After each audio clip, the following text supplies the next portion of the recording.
Génesis capítulo 37, vamos a considerar del versículo 12 en adelante. Después fueron sus hermanos a apacentar las ovejas de su padre en Siquem, y dijo Israel a José: tus hermanos apacientan las ovejas en Siquem. Ven y te enviaré a ellos. Y él respondió: heme aquí. E Israel le dijo: ve ahora, mira cómo están tus hermanos y cómo están las ovejas, y tráeme la respuesta. Y lo envió del valle de Hebrón y llegó a Siquem. Y lo halló un hombre andando errante por el camino, y le preguntó a aquel hombre diciendo: ¿qué buscas? Y José respondió: busco a mis hermanos, te ruego que me muestres dónde están apacentando. Aquel hombre respondió: ya se han ido de aquí. Y yo les oí decir: vamos a Dotán. Entonces José fue tras de sus hermanos y los halló en Dotán. Cuando ellos lo vieron de lejos, antes que llegara cerca de ellos, conspiraron contra él para matarle. Y dijeron el uno al otro: he aquí viene el soñador. Ahora pues, venid y matémosle, y echémosle en una cisterna, y diremos: alguna mala bestia lo devoró, y veremos qué será de sus sueños. Cuando Rubén oyó esto, lo libró de sus manos y dijo: no lo matemos. Y les dijo Rubén: no derraméis sangre, echadlo en esta cisterna que está en el desierto, y no pongáis manos en él, por librarlo así de sus manos, para hacerlo volver a su padre. Sucedió pues que cuando llegó José a sus hermanos, ellos quitaron a José su túnica, la túnica de colores que tenía sobre sí, y le tomaron y le echaron en la cisterna, pero la cisterna estaba vacía, no había en ella agua. Y se sentaron a comer pan, y alzando los ojos miraron, y aquí una compañía de ismaelitas que venía de Galaad, y sus camellos traían aromas, bálsamo y mirra, e iban a llevarlo a Egipto. Leímos hasta el versículo 25, dejémoslo hasta ahí, dejémoslo hasta ahí, porque hay mucho para sacar de prácticamente todos los versículos que hemos leído. Entonces, ayer, por ejemplo, leímos hasta el versículo 11, pero hay cosas, incluso en el versículo 11, que de pronto nosotros como no consideramos, pero son muy importantes. Entonces, sí, vamos a mirar el versículo 11. Dice el versículo 11: y sus hermanos le tenían envidia, mas su padre meditaba en esto. Ahora, ¿cuál es la diferencia entre sus hermanos y su padre? Aquí estamos viendo que sus hermanos le tenían envidia. Así dice, ¿no? Pero ¿qué dice del padre? Había una diferencia entre los hermanos y el padre. Dice: el padre meditaba. Así dice, ¿no? El padre meditaba en esto. Porque él les contó el sueño. Y en el sueño dice que veía el sol, la luna y 11 estrellas que se inclinaban ante él. Así, es decir, él era la estrella número 12. Pero 11 estrellas y el sol y la luna se inclinaban ante él. Entonces, el versículo anterior dice que su padre le reprendió y le dijo: ¿acaso tu madre y yo también nos vamos a inclinar ante ti? El padre, ¿qué característica tenía? Le amaba, ¿sí? Sus hermanos le tenían envidia.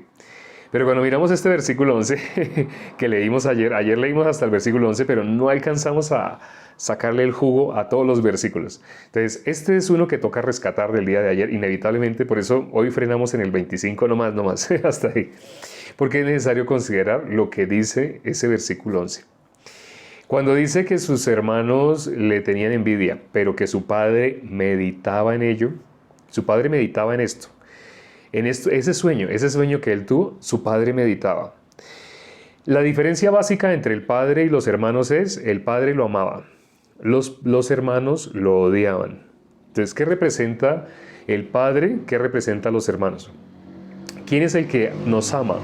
Sabemos: Dios. De tal manera amó Dios al mundo. Así todo el mundo se sabe ese versículo. Bueno, casi todos se saben ese versículo.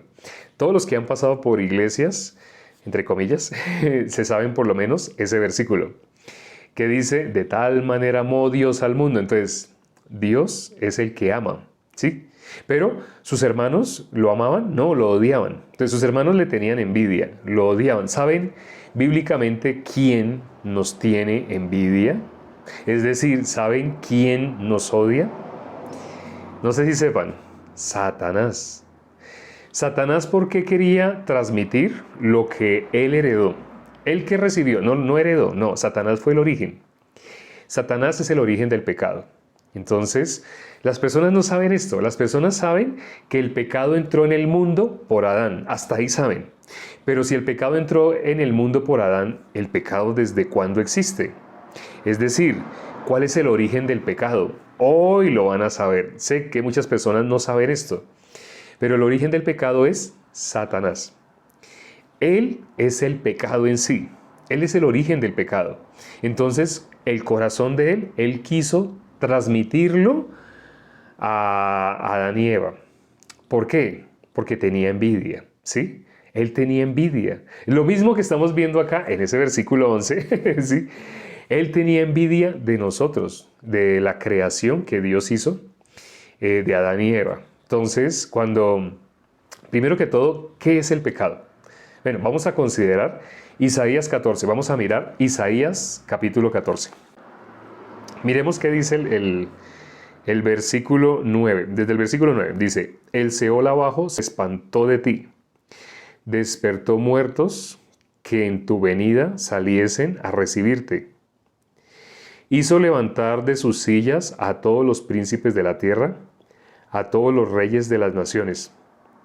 Todos ellos darán voces y dirán: tú también te debilitaste como nosotros, y llegaste a ser como nosotros.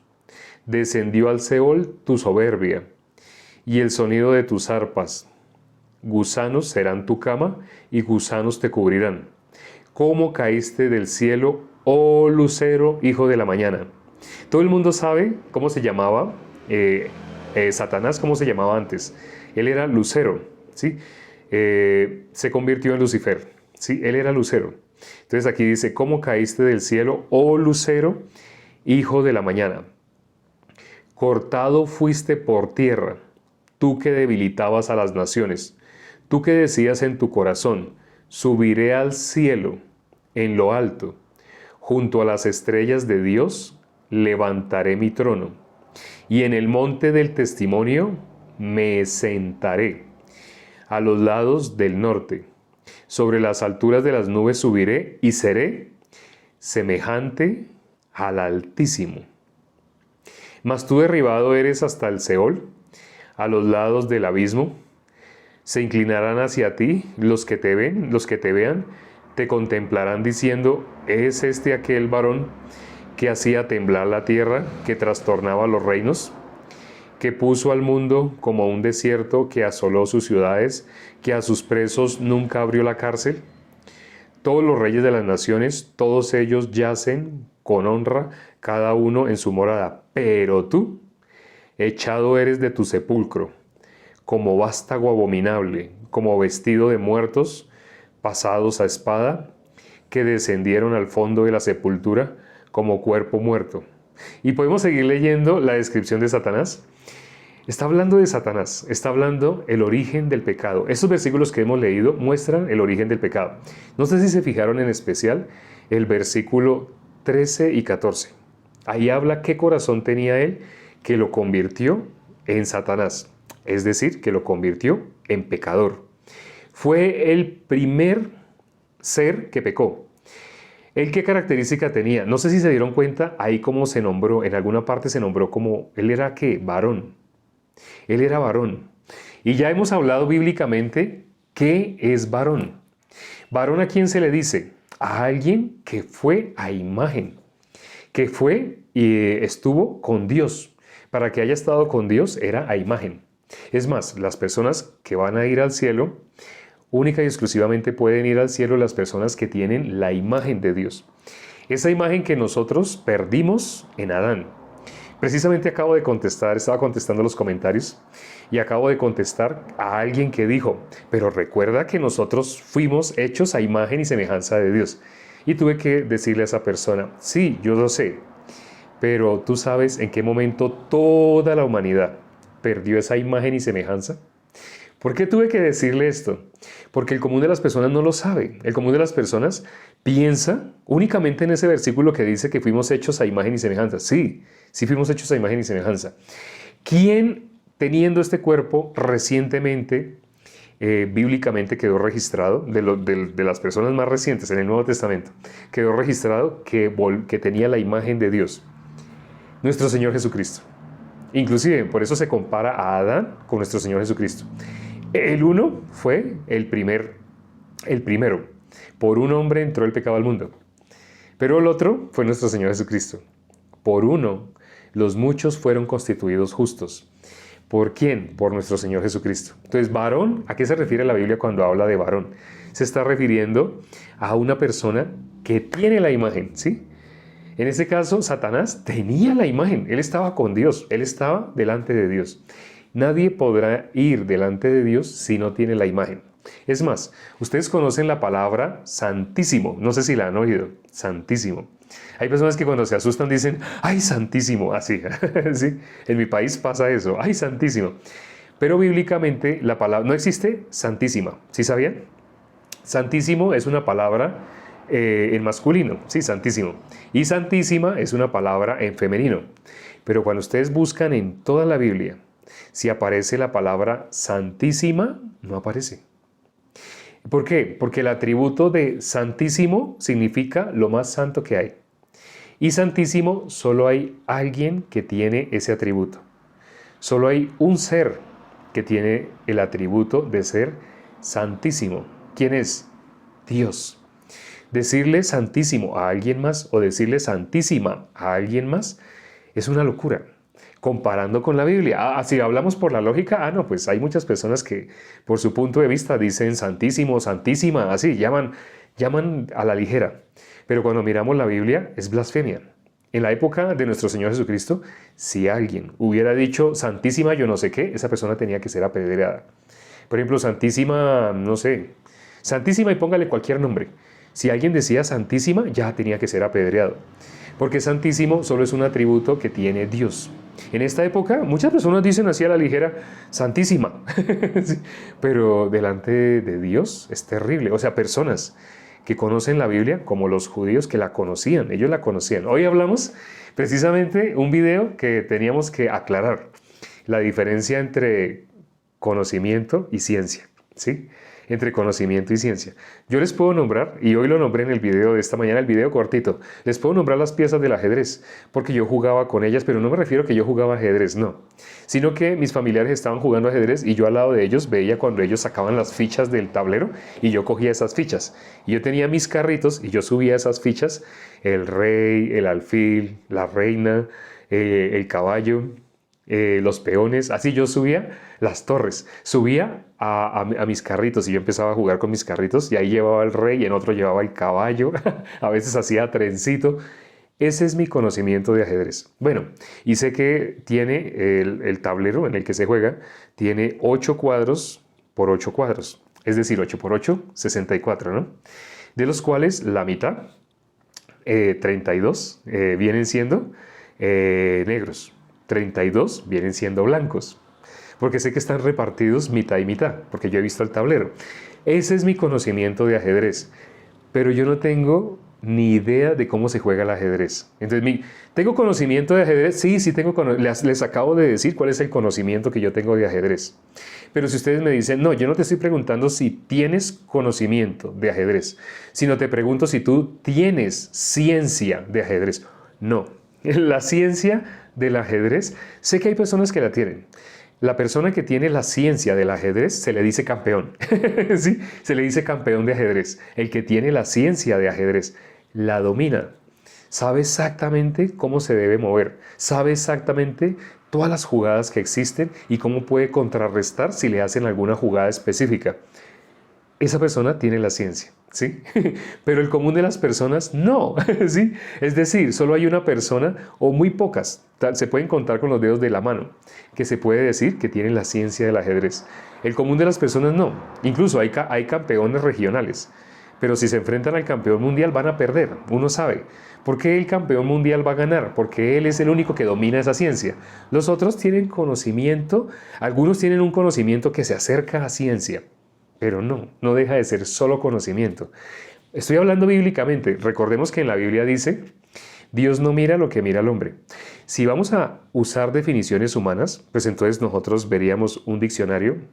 Hay un diccionario muy famoso en mi país que se llama el diccionario Larousse. Larousse, le decimos Larousse, pero se escribe Larousse. Larousse, ese diccionario es muy famoso, es un diccionario como clásico acá en mi país. Entonces muchas personas tienen ese diccionario en su casa. Entonces si vamos a buscar la definición en el diccionario de qué es ciencia, pues el diccionario nos va a arrojar una definición. Es más, podemos buscar en internet, en Wikipedia, una definición de ciencia. Pero esa definición, una característica, ¿esa definición es definición hecha por hombres o es inspirada por Dios? Rápidamente ustedes me pueden contestar, no, pues es una definición humana, eso lo hicieron hombres, no necesitaron preguntarle a Dios, es más, muchos de los que hicieron esos diccionarios eran hasta ateos.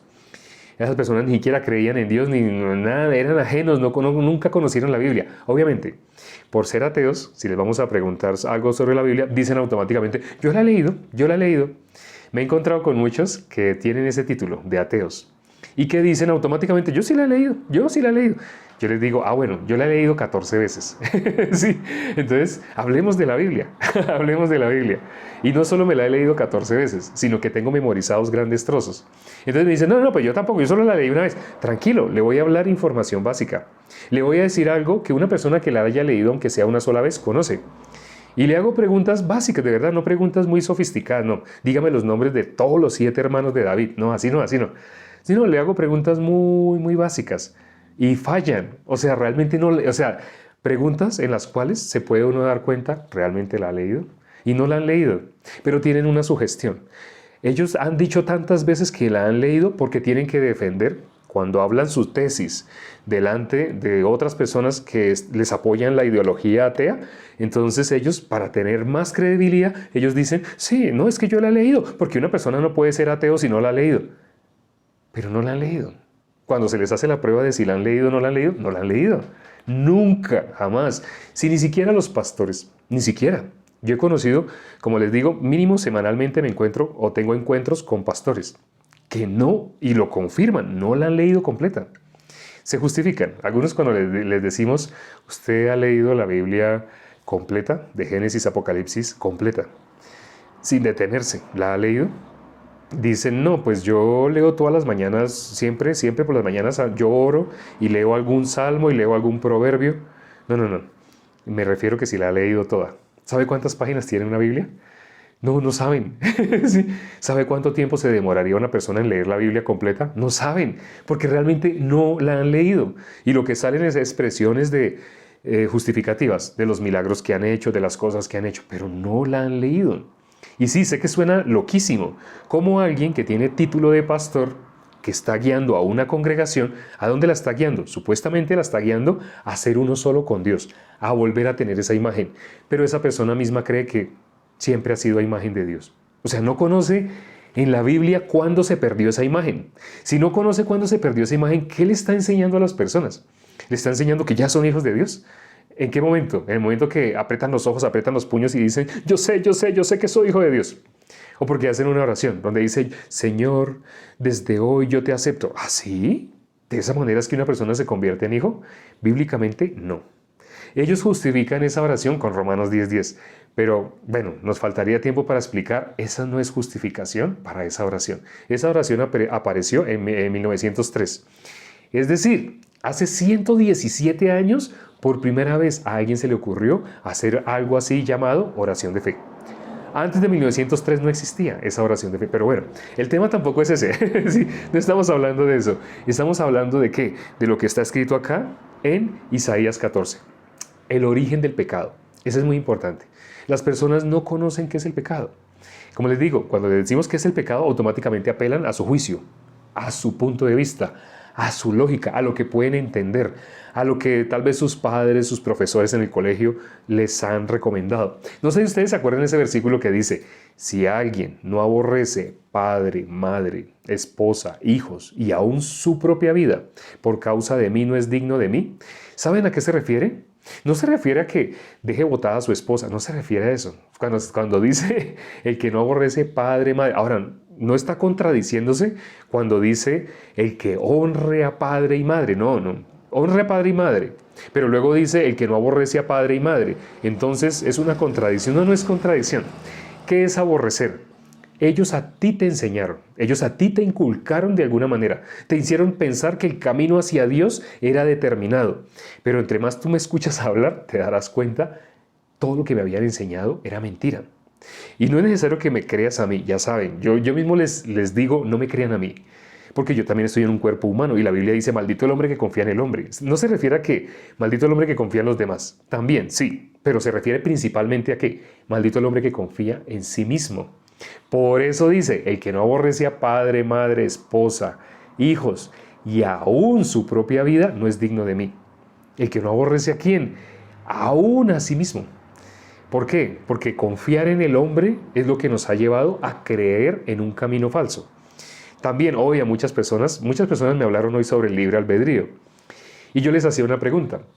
Yo les decía, ¿sabes en qué parte de la Biblia dice Eucaristía? ¿En qué parte de la Biblia dice libre albedrío y purgatorio? Esas tres expresiones, purgatorio, libre albedrío y Eucaristía, ¿sabes en qué parte de la Biblia se menciona? ¿Y sabe qué había? Silencio. Alguien me mandó un versículo. Pues yo sé que es un versículo que le han enseñado, porque yo también lo conozco, porque yo nací en esa religión. Le han enseñado que ese versículo es el que habla del que sí existe purgatorio. Entonces cuando la persona me lo mandó, le dije, bueno, tú leíste el versículo 13 y el 15, pero ¿por qué no leíste el 14 y el 11? Cuando lees el 11 te darás cuenta a qué se refiere y no está hablando de ese lugar que llaman purgatorio. ¿Sí? Entonces, lamentablemente lo que las personas tienen de Dios es lo que les han enseñado. Cuando la Biblia dice el que no aborrece a padre, madre, se está refiriendo tu padre y tu madre. Si ellos no eran salvos, ¿qué es lo que te han enseñado? ¿Qué tienes que tener tú por encima de tu padre y tu madre? La palabra de Dios. Cuando en la Biblia dice, el que no aborrece a padre y madre, esposa e hijos, y aún su propia vida por causa de mí, se está refiriendo a la palabra de Dios. Hay algo que debe estar por encima de tu padre y de tu madre. Sí, la Biblia dice, honra a padre y madre, pero hay algo que debe estar por encima de tu padre y de tu madre. Es que a mí desde niño, mis papitos que ya murieron, ellos me enseñaron en tal religión. Sí, pero esos dogmas de esa religión, fíltralos por acá. Fíltralos por la palabra. Si pasan este filtro, siguen esa religión. Pero si con este filtro te logro demostrar que esa religión que estás siguiendo es una locura, es una religión pagana, es una religión que no tiene nada que ver con Dios, ¿estás dispuesto a seguir con tu religión o te quedas con la palabra? Tienes que escoger. Uno no puede servir a dos señores. O crees en tu religión o crees a la palabra de Dios. Pero bueno, volviendo al tema, me apasiona cada que tocamos este tema, ¿sí? Y bueno, yo no me imaginé que fuéramos a hablar de estos versículos que hemos hablado. Aquí entonces estamos viendo cuál es el origen del pecado y qué es el pecado. Las personas no saben qué es el pecado. Entonces, Satanás quiso ser igual a ¿quién? A Dios. No sé si se acuerdan qué pregunta le hizo Satanás a Adán y Eva. No, ni siquiera pregunta. Él le hizo una afirmación. El primero hizo una pregunta para descubrir qué tanto había de la palabra de Dios en el corazón de Eva. Y por eso cogió a Eva aparte. ¿Dios a quién le pide cuentas por Eva? A Adán. Porque antes, en el versículo 5 de Génesis 2, no había hombre que labrara la tierra. Pero después que ya estaba el hombre, la primer tierra que tenía que ser labrada por Adán era Eva. Y Eva Adán, ¿qué corazón le pudo transmitir a Eva? ¿Le transmitió la palabra correcta? No. Cuando miramos lo que Eva contestó, Satanás le hizo una pregunta. ¿Con que Dios os ha dicho que no comáis de todo árbol del huerto? En mi tierra, ¿sabe cómo le dicen? Aquí en mi país, disculpen. Aquí en mi país, ¿sabe cómo le dicen a alguien que hace eso que hizo Satanás? Eso lo llaman, aquí en mi tierra, aquí en mi país, le dicen meter en tripa para sacar cagalera. Disculpen la expresión. Entonces, lo que pasa es que aquí cogen el intestino y el intestino de los animalitos y lo convierten como en algo comestible. Sí, el intestino sabemos que es muy sucio por lo que tiene adentro, pero entonces aquí le meten un palito y con el palito le sacan lo que tiene adentro. al intestino. Eso lo cogen así, lo arrugan y le sacan todo. Eso es lo que llaman meter en tripa para sacar cagalera. Por eso les digo que la expresión es un poquito de pronto altisonante, puede sonar como fuera de contexto, pero aquí le dicen eso, meter en tripa para sacar. Pero entonces eso es lo que hizo Satanás. Él con una pregunta, él quería saber qué había en el corazón de Eva. Y se dio cuenta, la palabra de Dios estaba mezclada. ¿Sabe bíblicamente qué es la mezcla? La palabra de Dios mezclada con nuestro pensamiento es las religiones. Todas las religiones, ¿de dónde salen? Un poquito de la palabra de Dios mezclada con lo que a mí me parece. ¿Por qué cree que se inventaron un término intermedio, el purgatorio? ¿Y por qué hoy alguien quiso justificarlo con un versículo de la Biblia? Con 2 versículos. 1 Corintios más específicamente, así me dijo, pero cuando me los mostró, entonces yo le dije, sí, ya entiendo a qué te refieres, pero lee el versículo, él me nombró el versículo 13 y el versículo 15. Le dije, lee el 14, lee el versículo 11. Ahí dice a qué se refiere y de ninguna manera se está refiriendo a un lugar intermedio, no se refiere así. Si uno coge esos 2 versículos aislados, puede armar una doctrina, pero ¿cuándo arma una doctrina, una religión? Cuando coge esos versículos así separados y los mezcla con lo que él desea justificar, con lo que él desea que así sea, ahí se forma una religión. Casi todas las religiones están así. Tuve una vez un conflicto con alguien, no era un conflicto muy grande, con alguien que pertenecía a una religión específica. No les digo cuál, pero les doy pistas. Él llegó y me dijo, un momento, si usted me va a hablar de Dios, él tenía un filtro. El filtro de él era, dígame si usted es unitario, dualista o trinitario. Así me dijo él. Yo sabía que si no le contestaba lo de la doctrina de él no iba a escuchar el Evangelio y yo quería explicarle el Evangelio. A mí no me interesaba esa doctrina o la otra doctrina, o no me interesan cosas doctrinales, sino a mí me interesa el Evangelio. Entonces cuando él me dijo así, yo le pedí a Dios me mostrara rápidamente qué contestarle, porque la palabra dice, si alguien tiene falta de sabiduría, pídala a Dios, Dios la da. No tuve yo que cerrar los ojos, que apretar los puños. No, yo estaba así mirándolo a él y en ese momento le pedí a Dios cómo le contesto. Así, ya, esa es una oración, ¿sí? Hablando con Dios directamente. Dios me mostró que, y le dije a él automáticamente, ¿usted sabe en qué parte de la Biblia aparece la palabra purgatorio? Él automáticamente cogió la Biblia y me la puso duro en las manos. Primero me dijo, me cogió así la mano y cogió la Biblia de él y me la puso. Y me dijo, búsqueme desde Génesis hasta Apocalipsis donde aparece purgatorio. Búsqueme. Y yo le dije, no, yo sé que no aparece. Él me volvió a hacer la... y entonces me dijo, ¿y sabe por qué no aparece? ¿Por qué? Y él mismo con sus labios atestiguó y me dijo, esa es una enseñanza diabólica. Esa es una enseñanza de los hombres. Y la Biblia dice, esa sabiduría humana es sabiduría animal, terrenal, diabólica. Así me dijo él. Yo solamente le hice una pregunta, pero él me contestó con esa furia, ¿sí? Entonces yo le dije, tiene toda la razón. Lo que se enseña supuestamente de Dios, pero que no aparece en la palabra de Dios, ni siquiera contextualizando, para mirar qué es lo que Dios quiso decir, efectivamente es doctrina humana. Y me dijo, bueno, pero usted no me contestó mi pregunta, ¿usted es unitario, dualista o trinitario? Entonces yo, ¿sabe qué hice? Yo le devolví la Biblia. La Biblia de él me la puso en la mano duro, entonces yo le devolví la Biblia. Y le dije, ¿me hace un favor? Me muestra en la Biblia, desde Génesis hasta Apocalipsis, donde aparece la palabra unitario, dualista o trinitario. Él se quedó así callado. Él tenía muchos trabajadores y estaba yo en la empresa de él. Todos los trabajadores se totearon de la risa porque él a todo el mundo lo dejaba callado y a él nadie lo había dejado callado. Y no fue mi sabiduría mía. Yo le pedí a Dios que me mostrara cómo le contesto para que el corazón de él no se cierre.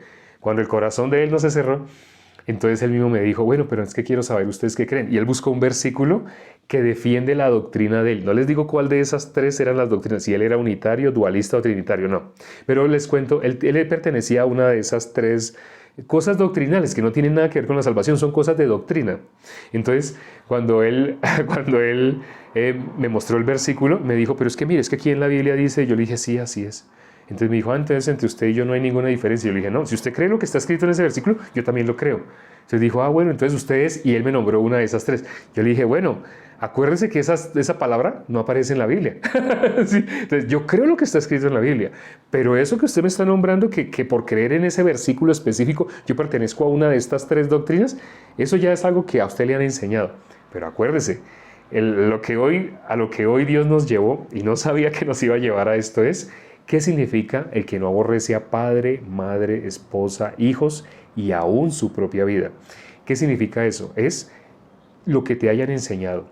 Por más que tú hayas querido a tu mamá y tu mamá se murió hace poco y tú tienes un afecto muy grande con tu mamá y pues ella te inculcó en alguna religión, independiente de todo eso, de todos tus sentimientos y de todo eso, si no es filtrado por la palabra de Dios, rechaza eso. Ay, pero es que mi mamita, sí, yo sé. A eso se refiere el que no aborrece a padre, madre, esposa, hijos y aún su propia vida. Fíltralo por la palabra de Dios y quédate con la palabra de Dios. Tu corazón tiene que inclinarse y tienes que ser radical y decidirte. O te quedas con las enseñanzas tradicionales, lo que te han transmitido, tradicionalmente aún plagado de errores, o te inclinas a la palabra de Dios. Tienes que tomar la decisión y quedarte solo con una de esas dos. Si te quedas con la religión, ¿qué dice en Apocalipsis 22:11? Ya el último versículo a considerar. El que es inmundo sea aún más inmundo, y el que es santo santifíquese aún más. Vamos a orar ya para terminar. Padre, gracias por ese privilegio que nos das de poder considerar tu palabra, sin saber qué es lo que tú ibas a hablar, sin saber qué es lo que tú querías compartir. Una cosa es lo que uno puede pensar y una cosa es lo que tú haces. Permite que esta palabra que se acaba de transmitir sea una palabra que quede en el corazón de todas las personas que oyeron. Porque lo único que puede limpiar es verdaderamente tu palabra. Y lamentablemente muchas personas, su corazón se inclina más a la tradición, a lo que ya han visto desde niños y no a la palabra de Dios. Lamentablemente todas las religiones se meten con la Biblia, las religiones que supuestamente son bíblicas se meten con la Biblia, pero para usar versículos para justificar su propia doctrina. No les interesa la verdad, les interesa tener la razón. Te pido que las personas que se conectaron el día de hoy quieran la verdad. Nuestro Señor Jesucristo dijo, yo soy el camino, la verdad y la vida. Quieran la verdad, no quieran las doctrinas humanas por encima de ti. Te lo pido y he orado en el nombre de mi Señor Jesucristo. Amén. Gracias, hermanos, quienes ya han recibido la salvación, invitados, conocidos, amigos, y quienes nos visitan, quienes a veces sí vienen, a veces no vienen, a veces sí, a veces según el tiempo, disponibilidad y muchas otras cosas. Solo es media horita que les pedimos todas las noches. El crecimiento. Las personas tienen disciplina para muchas cosas. Pueden tener disciplina para vicios, pueden tener disciplina para otras cosas. Pero ¿quién tiene disciplina? ¿Quién ha decidido su corazón por Dios? Júntese conmigo. Nos vemos mañana a la misma hora. En mi reloj son las 33 minutos. Es decir, nosotros empezamos hace 33 minutos. Entonces mañana nuestra cita es a la misma hora que ven en este momento, menos 33 minutos. Es decir, a la hora en punto. Chao.